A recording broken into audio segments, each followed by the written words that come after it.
Okay, so next is root locus. So before starting the root locus, what we did in case of root criteria is we used to form the roots array, and after forming the roots array we used to check the first column of the roots array.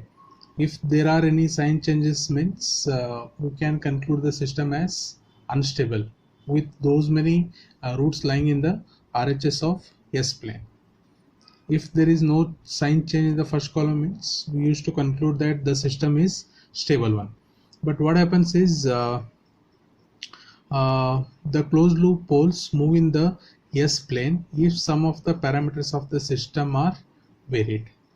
So the knowledge of such movement of the closed loop poles with small changes in the parameters of the system will help in the design of any closed loop system. So such movement of the poles can be known by root locus method. So usually what we are doing is in root locus method we will vary the parameter as gain. Okay, so basically it's a graphical method in which movement of the poles in the S plane is sketched when a particular parameter of the system is varied, means gain is varied from 0 to infinity. So we'll check one example here. Consider a unity feedback system with g of s equal to k by s. Obtain its root locus. So the standard characteristic equation is 1 plus g of s into h of s equal to 0, and we are taking h of s is equal to 1 because it's a unity feedback system. Then we can substitute for g of s as k by s, so that becomes 1 plus k of s equal to 0. That becomes s plus k equal to 0, means s equal to minus k. So the root locus of this equation is obtained at s equal to minus k. So k is the gain and we are varying the parameter as gain. So k is varied from 0 to infinity. For these values we are checking for the s value. So we'll start with k equal to 0, then s becomes 0. For k equal to 1, s becomes minus 1. Similarly for k equal to 20, s becomes minus 20. Similarly for k equal to infinity, s becomes minus infinity. So this we can show it on the s plane. So this is the real axis, this is the imaginary axis. So we'll start with k equal to 0, then s becomes 0, minus 1, minus 2, then at last we can show s equal to minus infinity. So I can conclude that the root locus lies on the negative real axis for the given system. Okay. So next is angle and magnitude condition. For a general closed loop system, characteristic equation is given by 1 plus g of s into h of s equal to 0, then g of s into h of s equal to minus 1. As S plane is complex one, we can make it as g of s into h of s equal to minus 1 plus j0. Next is angle condition. Angle condition means g of s into h of s, we are writing it as minus 1 plus j0, equating angles at both the sides. G of s into h of s equal to plus or minus 2q plus 1 into 180 degree, where you can take these values like 0, 1, 2 and so on.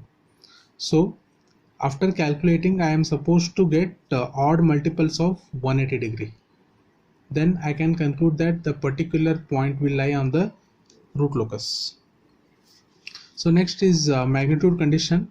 So if magnitudes of both the sides of the equation, that is g of s into h of s equal to minus 1 are equated, then we can get the magnitude condition. Means after taking the modulus for this, I am supposed to get it as 1, or minus 1 plus j equal to 0, that becomes 1.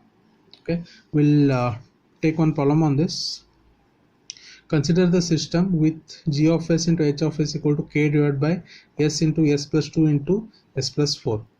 Find whether s equal to minus 0.75 is a root locus of the characteristic equation 1 plus g of s into h of s equal to 0 or not. Use the angle condition. So we need to check whether the point s equal to minus 0.75 lies on the root locus or not. So we need to take the angle condition.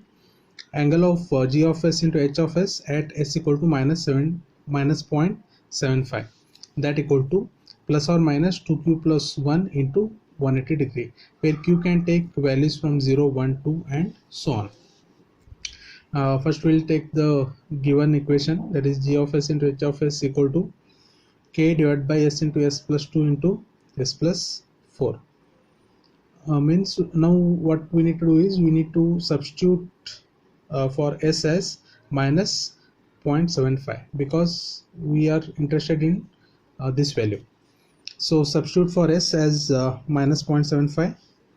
K, we can write it as angle of k plus j0. Then yes, I can make it as minus 0.75 plus j0. Then angle of, I need to substitute for s as minus 0.75.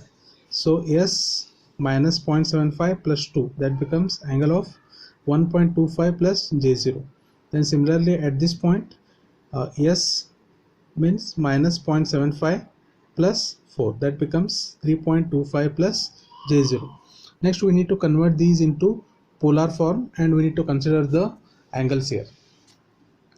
So that becomes k plus j0 becomes 0 degree divided by 180 degree for minus 0.75 plus j0, then 0 degree for 1.25 plus j0, then again 0 degree for 3.25 plus j0. Using calculator we can get these angles. So this becomes, so if I shift these denominator terms to the numerator, I am getting it as minus 180 degree. So minus 180 degree means it becomes or I can say it's an odd multiple of 180 degree. So I can conclude that s equal to minus 0.75 lies on the root locus of the system. Next we'll check the magnitude condition for the same example. Means at what value of k the point s is one of the roots of the given equation. So take the modulus for this. At s equal to minus 0.75, substitute g of s into h of s by given equation k divided by, take only modulus values. Then I am getting k value as 3.0468. At this value of k, s lies on the root locus or s is one of the root. Okay. Next we'll take one more problem on this. G of s into h of s equal to k divided by s into s plus 2 into s plus 4. Now we need to check whether s equal to minus 1 plus j4 lies on the root locus or not using angle condition. Take the same equation g of s into h of s. Now we need to check at point s equal to minus 1 plus j4. So again take the angles k plus j0 minus 1 plus j4 because I need to replace s by minus 1 plus j4. Then s plus 2 becomes angle of 1 plus j4. Then s plus 4 becomes 3 plus j4. Then convert these into polar form. K plus j0 becomes 0 degree, 104.03 degree, 75.96 degrees, then 53.13 degree. So after simplification I am getting it as minus 233.123 degree. Means it is not odd multiple of 180 degree. So I can conclude that as it is not the odd multiple of 180 degree, so this point will not lie on the root locus. Then again no need to go for k value.